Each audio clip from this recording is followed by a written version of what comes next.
Welcome to On Air with Amber Wynn, where nonprofit leaders learn to fuse passion and commitment with proven business strategies to create long-term funding, impact, and sustainability. And now, here's your host and resident philanthrepreneur, Amber Wynn.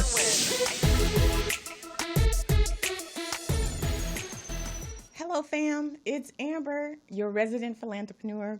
And today I'm so excited because my moniker is that I provide nonprofit founders with the roadmap to long-term sustainability and funding resources. And today I'm going to share with you that roadmap. Listen, there's so much information out there on the internet. Is it free? Yes, it is. But there's so much out there that you can easily get overwhelmed. But today I'm going to outline for you the nonprofit success plan. It's a pathway to alleviate some of that stress and overwhelm. So before we get started, because I have a lot of information to share with you, let's hear from one of our sponsors. Do you have a tool that organizes your company's paperwork and takes care of all your record keeping? Does your current record-keeping system send you 90-day alerts to remind you that your key documents are about to expire and need to be renewed? Can you find contracts and procurement opportunities in seconds from any of the 50 United States so you can grow your business? Is your business organized so that you can tell which key documents are needed to efficiently run the business? How about woman-owned, small business, or disadvantaged business enterprise certifications? Do you have a checklist of all the key documents you need to become certified? Does your current system allow you to conduct market research from multiple sources and provide you industry and market data in seconds? Well, SmallBizPro does all of that and more. SmallBizPro is the #1 business management, compliance, procurement assistance, and market research assistance tool on the market today. Download the app now and you will be amazed. It's like having 3 additional employees working for you, but you don't have to pay them. What are you waiting for? And we're back. You're here with On Air with Amber, and today we're going to talk about the nonprofit success path. Now, the reason why you want to follow a success path is because there is a roadmap for creating a successful nonprofit. A lot of founders with passion and commitment get out there and they just make it up as they go along. And what that does is that sets you back. There is a roadmap, and so when we talk about the nonprofit success path, there are 7 stages. So let's just jump into it. Stage 0. If you're in stage 0, you're thinking about starting a nonprofit. You're not quite on the path yet, but you probably have had an experience that's made you think that your community needs help, either because there's a missing or because there's not access to something or because you had an experience where you wish someone was there to help you. You believe that you can do something to improve that situation, and you're passionate and you want to make a difference, but you may not know how to actually go about starting a nonprofit. How to set it up, who your target audience is, or how you deliver your services. All you know is that you feel a need to make a difference in your community. And so if this is where you are, then you're at the very beginning of the success path. You're not quite on it, like I said, but it's an exciting stage because you have so many choices, right? And my goal in this stage is to help make sure that you come out with all of the information that you need to determine whether or not you should even start a nonprofit. Because just because someone told you should doesn't necessarily mean that you should. There are so many alternatives to starting a nonprofit, and you can still make a difference. So that means you'll have a full understanding of the role, the function, the benefits, and the challenges of a nonprofit. You'll be able to answer the question, should I start a nonprofit? So everything about stage 0 is about making an informed decision. Stage 1, starting a nonprofit. If you're at this stage, then that means you've already determined the name, you've developed the mission statement, and you've created an organizational purpose or philosophy for your statement. You may be wondering, besides being the founder, which role should you occupy? Should you be the executive director? Should you be the president? You may think that you can be both, but you can't. We will dive into all of that in stage 1. But you'll also learn what it actually means to start a nonprofit, because that actually has 2 meanings. One is forming the legal entity with the local, state, and federal agencies, but 2, Starting a nonprofit actually means building your organization's all-important infrastructure. And most founders skip this section, but you're going to learn why at this point in developing your organization, the very first stage, why it's so important to funding. Then stage 2, developing your purpose.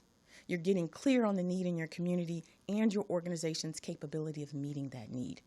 Once you start submitting your grants, your purpose is especially important because that's how funders determine whether or not they're going to fund you. So in this stage, you're going to crystallize your mission statement so that you have all of the essential elements that funders are looking for when determining who they're going to fund.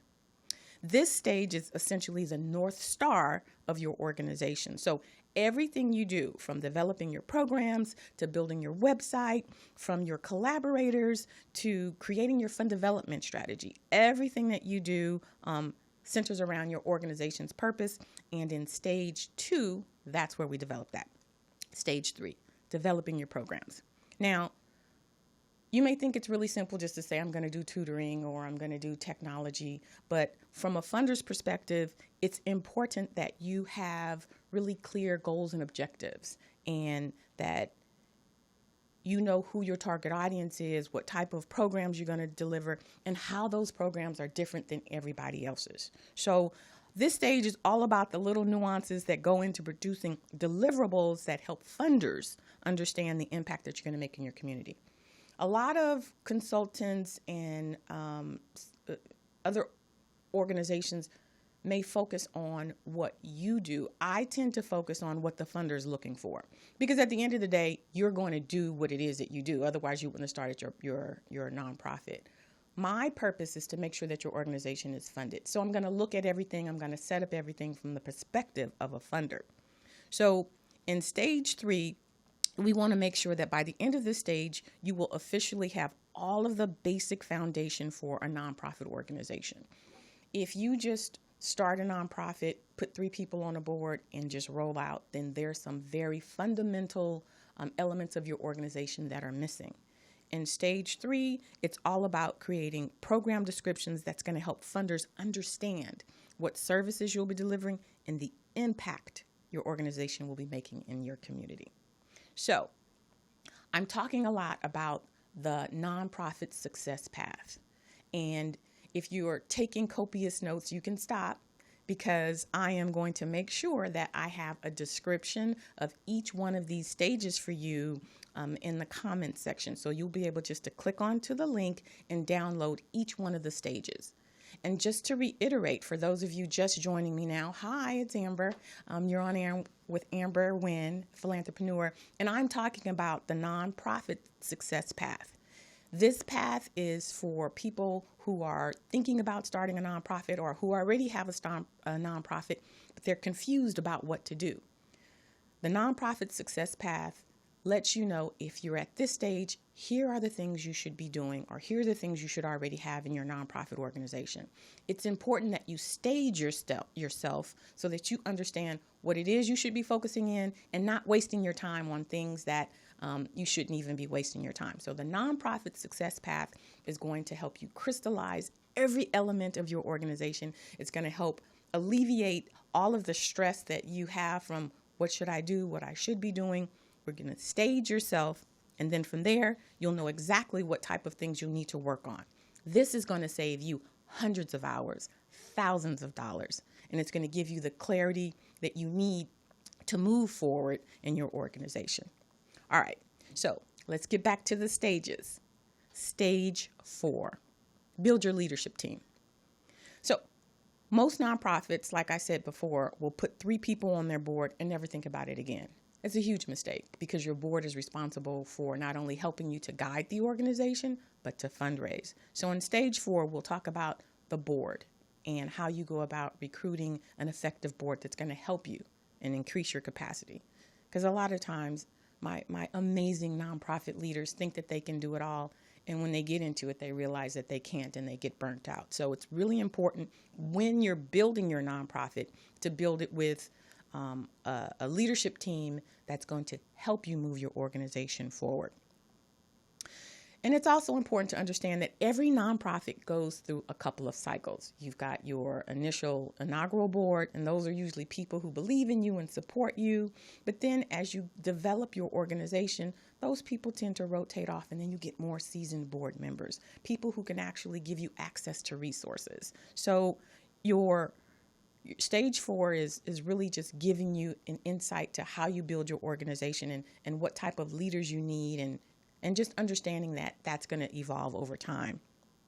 If you are already established and you're struggling to get your board engaged and fundraise and support on a consistent basis, stage 4 will help you with that.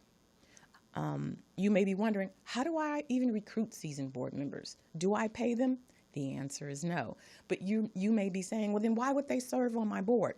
In stage 4, you're going to understand how to do all of that. Because it's a process, right? There are board recruitment essentials that every successful board recruitment strategy needs. So if you are in stage 4, you're laying the foundation for work-life balance, which is extremely important in a nonprofit because nonprofit leaders get burnt out. Having a powerful leadership team means that they're going to do some of the work, and that gives you work-life balance. And that's important to me because I want my nonprofit founders and executive directors to be around for a long time. And it's great that you're serving your community, but I don't want you to burn out. So stage 4 is about building your leadership team.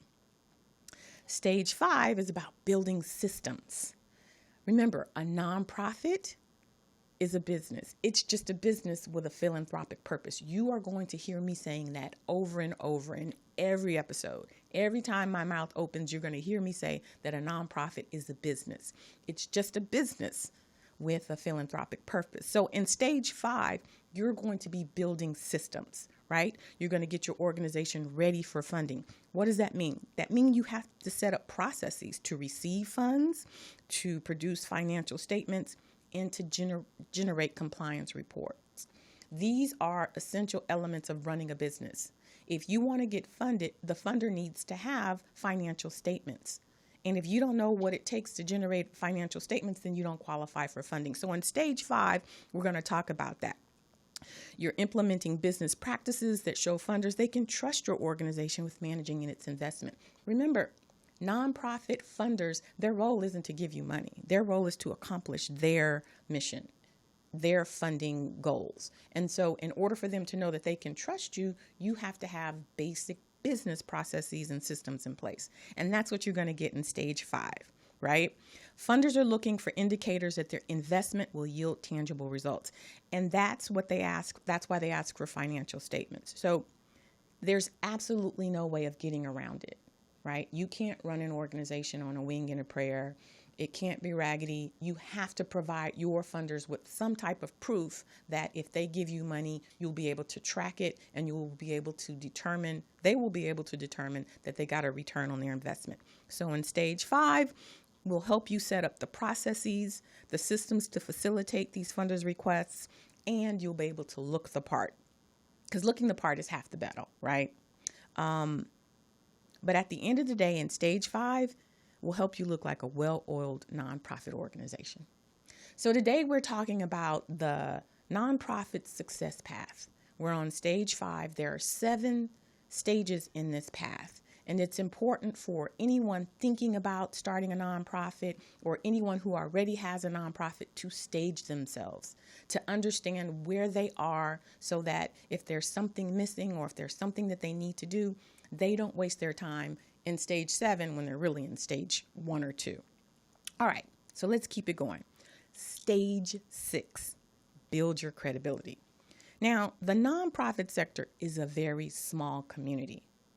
Funders talk to each other. That's why a lot of these nonprofit organizations continue to get funding, because a funder will say to another funder when they're sitting on these different boards, oh, you should check out, the Institute for Nonprofit Management. They are amazing. Their reports are on time. They're like, oh, really? And then they'll go and they're like, oh my God, they are amazing. And they'll fund them.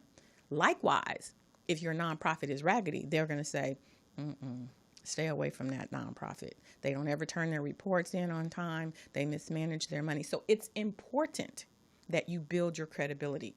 And in stage 6, I explain what that looks like and what the things you should be doing are. Number one, you should be making your organization more competitive for funding. What does that mean? That means you need to build collaborations and get visibility. Building your portfolio of social proof of your organization's successes. Nonprofits are notorious for doing the work and not tooting their own horn. It's important that you toot your horn as loud as you can, because that's how funders learn about what it is that you're doing. If you are on social media and if you're sending out e-blasts, if you're doing things to let people know about the wonderful work that you're doing, you have testimonials and success stories, funders get to see that you are worth investing.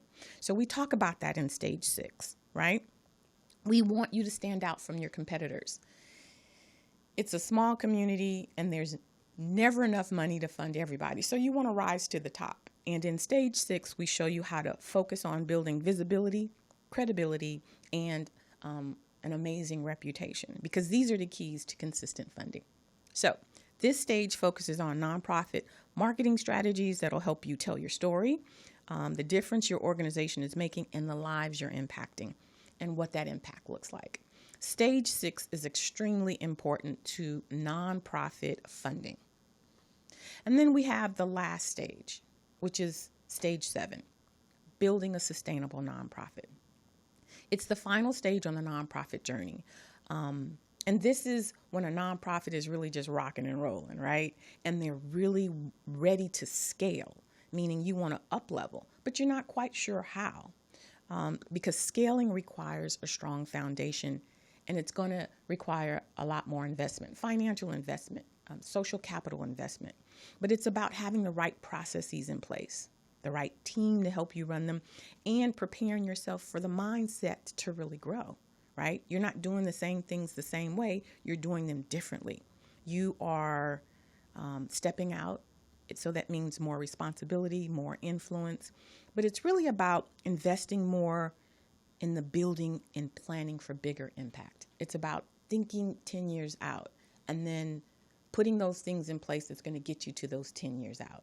If it's a endowment campaign, if it's, trying to get people to put your organization in their wheels, that's like thinking about the future, but it's also preparing you so that you can be around for the long term. So as I said, stage 7 is about up-leveling. It's about growing your team so that you can focus on what really matters most. So if you are a nonprofit founder and you've been running this organization for 10, 15 years, you should be success planning, right? Succession planning. Who's going to run this after you? You've been doing this work for 20 years, and if you die, it's going to die with you. You don't want that. Up-leveling means that your organization that's been making a difference in your community will be able to continue to make a difference in your community, because you are bringing in the next generation of leaders who's going to take your organization to that next level. So this is a stage where knowing your numbers becomes essential to your success, because those numbers will influence your decision-making in your business. And those numbers will show funders why they should invest in your organizations. So in stage 7, you'll be doing a case for support. You're going to say, over the last 20 years, these are the number of clients that we've helped. Here's the outcome. Here's the impact. But here's the area that we could really use your support. Or with additional funding, we could even do more. So when you're first starting off your nonprofit, you're so in the weeds, trying to get your organization solid, trying to get money in consistently. But in stage 7, you figured out the formula for running your organization. In stage 7, you want to take it to the next level. So that is the nonprofit success path. And it's a high-level overview of the nonprofit journey. But when we talk about a roadmap, I need you to understand that there is one. You don't have to get out there and try to figure it out. The first thing you want to do, and I'm going to put the link again in the comment section so that you can download and look at yourself. Do I have these things? If you have these things, then yes, you go to the next stage. Do I have these things? And if you do, and you just keep going till you get to that stage where you're like, oh, I don't have that. So now you know exactly where you are, and you know exactly what you need to do. As you move through each stage, remember, it all boils down to these 3 things: launching, growing, and scaling a highly successful nonprofit business. And it starts with understanding that you need to attract, convert, and keep your funders. all of that comes down to having a solid infrastructure. And all of that is what you learn, is what you do, is what you accomplish when you travel along the nonprofit success path. It sounds easy because it is easy.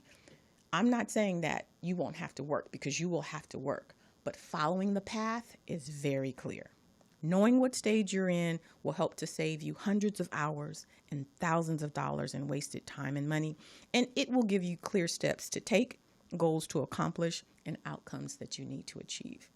And understanding where you are on this nonprofit journey is key to growing your funding nonprofit strategy.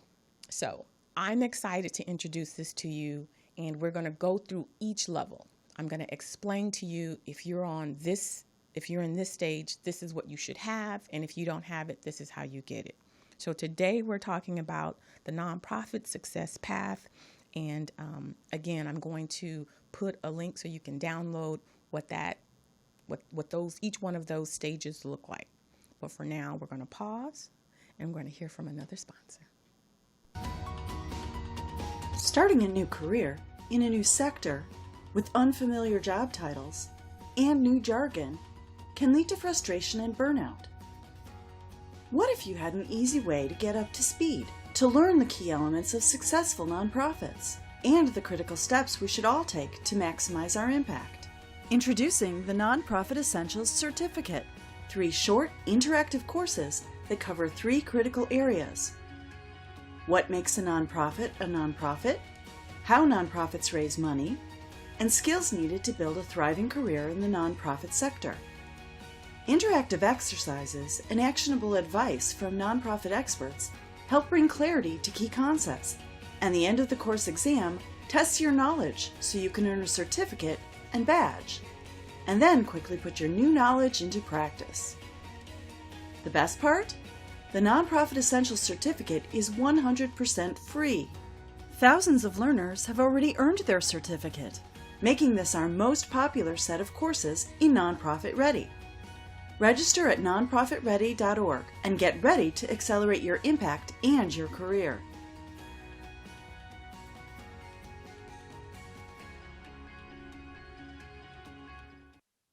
Hello, everyone, and welcome back to On Air with Amber Wynn, your resident philanthrepreneur. Listen, you can check me out on all of my social media. I'm on Facebook. I'm on Instagram. You can hook up with me on LinkedIn. All of my social media handles are available for you because I'm here if you want to ask a question. This next segment that we're going to have is called Ask Amber. So you can visit any one of my social media handles and ask me a question, and I'll read it here on the podcast. So the question that we have today is, how do I reengage my board after the pandemic? That is an excellent question. Listen, if you've had an active board and they were having your back during the pandemic, they should be extremely wiped out.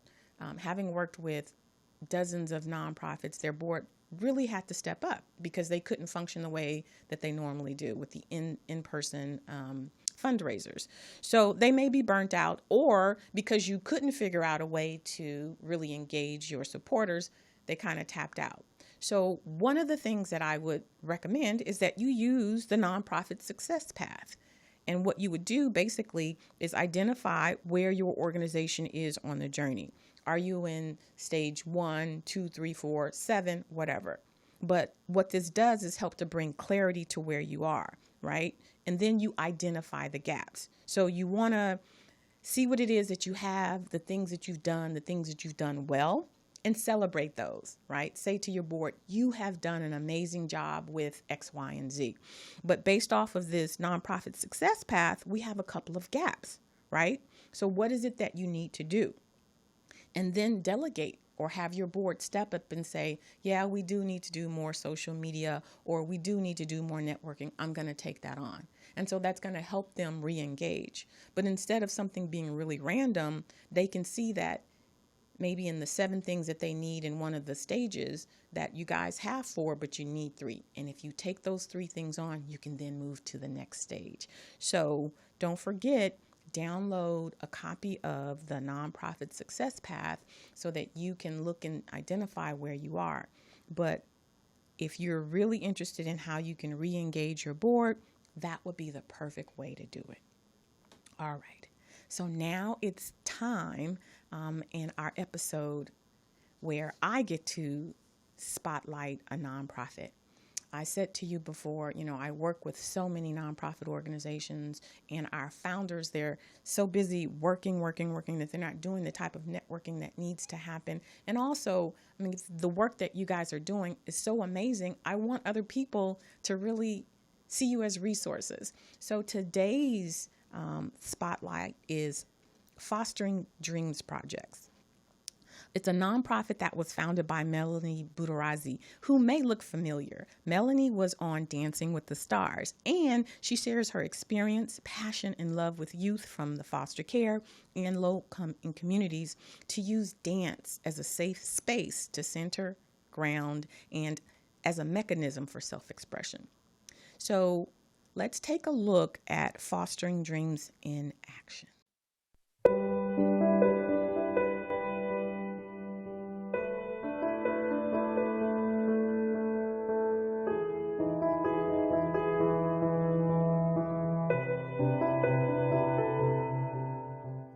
The program is such a wonderful program because it introduces another aspect of the arts to our students here. It brings out, the best in them. It helps us understand them a little bit more. It helps us to look at where their strengths are. But it's also a way for them to start building more confidence in themselves. It's a way for them to build relationships, and it's a way for them to understand how to work in a team. Dance kind of seems scary when you first think about it, but when you actually do it, it's not that scary at all. I have better confidence when I have to do homework or when I have a big project to do. I feel more comfortable speaking instead of being shy and not saying anything. And when I dance, I don't feel so stressed out. Some of our kids have anxiety. Some of our kids have some symptoms of depression. And when they can kind of channel those feelings and have a physical outlet, it can help them calm themselves down and regulate their emotions. Honestly, most of the students that are in the Fostering Dreams program don't necessarily, at least not since they've been in the program, have had any real behavioral issues. They really have taken on more of a leadership role. But this is huge. It's so good for the kids. It is so good for the kids. Through patience and just showing them that you care, whether it's being here or teaching them a simple move, they start to relate that as what love truly is.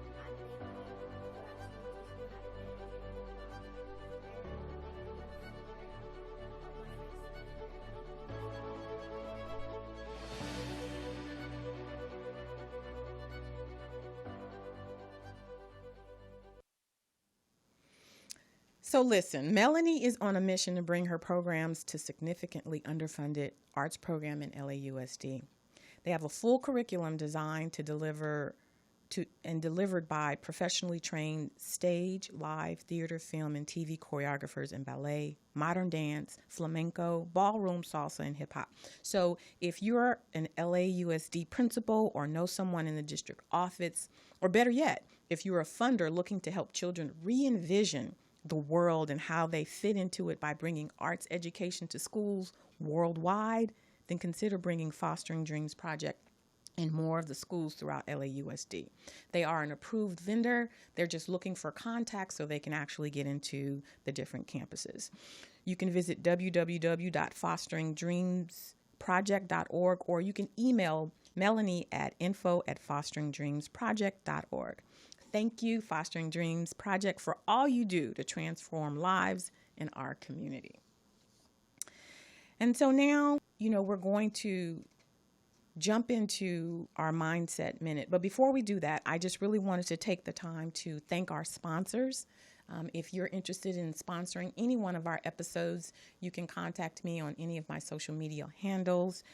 But it's important that people understand in the nonprofit sector that there are resources out there to help you. So thank you to SmallBizPro. Thank you to Nonprofit Ready. And of course, we want to thank Fostering Dreams for all that they do in the community. I also want to remind you that one of the resources that we're giving you today is the Nonprofit Success Path, and I want you to download it. It's free, and we want you to stage where you are as a nonprofit so that you can understand where you are and where you need to go. And then finally, you can, of course, check me out on all my social media handles. I'm on Facebook, Instagram, Twitter, all of those. Don't forget to, if you have a question, send that question to me and I'll read it live and get you some of the answers that you need. But right now, for our Mindset Minute, I want to talk about why nonprofits fail. And I want to talk about it because if you know what the reasons are, then you can avoid them. And the main reason that nonprofits fail is because they make the rules up as they go along. And the IRS has already created what that structure looks like. And funders are actually responsible to report to the IRS. So if what you're doing, I don't care how impactful it is in the community, if it doesn't align with IRS rules and regulations, they can't fund you because it then puts their nonprofit in jeopardy. So the number one reason why nonprofits fail is because they make it up as they go along. And I will tell you, having served my amazing nonprofit founders, y'all get all riled up. And I understand. It's because you've been doing it for years. You've been trying to figure it out. You've invested time. You've invested money. But the reality is, even if you've been doing this for 20 years, you've been self-funding. There are rules. And so instead of trying to just make it up as you go along and squeeze a circle into a square peg, step back, look at what it is that the IRS and funders require so that you can meet those and then you can get funding. So, yeah, that's really the number one reason why nonprofits fail. So when we talk about shifting your mindset, take a deep breath. Now that you have the nonprofit success path, you can follow it, you can readjust, and you can get on that path so that you can open up your resources for more funding and more opportunities. So yeah, that's it for today's episode. Thank you for joining me. I'm so excited. Our next episode is actually going to talk about stage 0, thinking about starting a nonprofit organization. We'll see you next time. Thanks for listening. If you enjoyed this episode, subscribe and leave a review on iTunes. Head over to www.amberwynn.net/podcast for the links and resources mentioned in today's podcast. See you next time.